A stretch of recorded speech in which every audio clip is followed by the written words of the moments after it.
Well, hello there. We are here at the Oncology Summit 2023, and I have with me Dr. Randeep Guleria with me.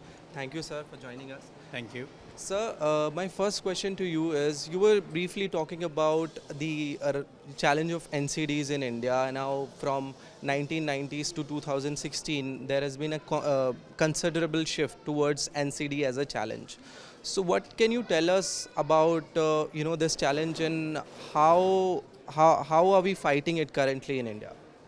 So I think there has been a huge shift in terms of the burden of disease, and this is what has been shown in the literature also, from communicable diseases and disease of childhood, which is causing infant mortality, because of the immunization program, because of better hygiene, sanitation. These diseases, infectious diseases, have come down, but there has been a paradigm shift towards non-communicable diseases.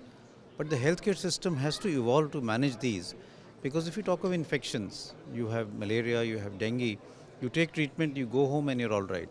But if you have a non-communicable diseases, respiratory diseases, diabetes, hypertension, cancers, you need treatment on a long-term basis and sometimes throughout your life. And therefore the healthcare system that is evolving is to see how we can pick up patients early with these diseases, because sometimes they don't know that they have these problems, and secondly to be able to monitor them on a regular basis so that they don't develop complication. So preventive health and early screening, whether it be cancer screening, whether it be screening for diabetes, hypertension, respiratory diseases, is something that the healthcare system is evolving and focusing on by developing wellness clinics and looking at going out to the population and monitoring their sugars, their blood pressure, screening for cancers. This is what we need to do now. Right, the preventive health is the mantra. Coming on the indoor pollution, and you talked about the rural population and how they cook on cow dung. But what about, you also spoke about the urban indoor pollution and outdoor pollution. And I was there at Medanta. There's been a case study which has shown that in the lung cancer cases, 50% of the cancers are now due to not just due to smoking, but also due to pollution. So there is outdoor pollution, and you spoke about indoor pollution. So what are your views on that? So there is now data emerging that many diseases, chronic respiratory diseases, even heart diseases, pollution is coming out to be one of the major risk factors, both indoor and outdoor. And this is something which is preventable.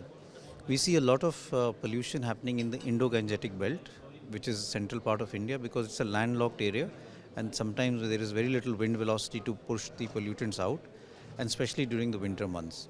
But even if you look at data throughout the year, let's say if you look at data from Delhi throughout for the last 5 years, you'll find that more than 70% of the days throughout the year, air quality in the city has not been good. It's only been good for a few days during the rainy season or the monsoon months. That means that we're all breathing regularly poor quality air, both indoor and outdoor. And if we are breathing this for a long time, it causes higher chance of respiratory problem, but it also leads to a higher chance of developing cancers in later life. So like you said, the long-term effect of air pollution, both indoor and outdoor, is something that we are realizing, and various associations, including various cardiology associations, say that this exposure is as much a risk factor for heart disease as high cholesterol or smoking. Right. So it is showing up in the cardiac diseases and also in the cancers. So tell us about the pulmonary sector in India. Like, what are the common diseases at the moment which are coming up? So if you look at the respiratory diseases, we can look at it from 2 points of view: communicable and non-communicable diseases. We have still a burden to some extent of communicable disease which we need to eradicate, and that is tuberculosis. Tuberculosis still is a big problem in our country, and there is a need to focus on good treatment for tuberculosis, a long treatment, and we have people with drug-resistant TB also. The second issue is chronic respiratory diseases, where we're seeing increasing burden of disease because of allergies, asthma, rhinitis, and also related to COPD because of use of tobacco and pollution itself.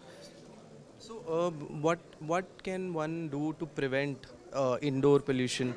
Are there any ways that one can prevent urban indoor pollution, or do air purifiers actually work? What are your views on how should one prevent itself? Should we start wearing masks? As you said, 70% of the days last year or even before that, our where pollution is higher than normal.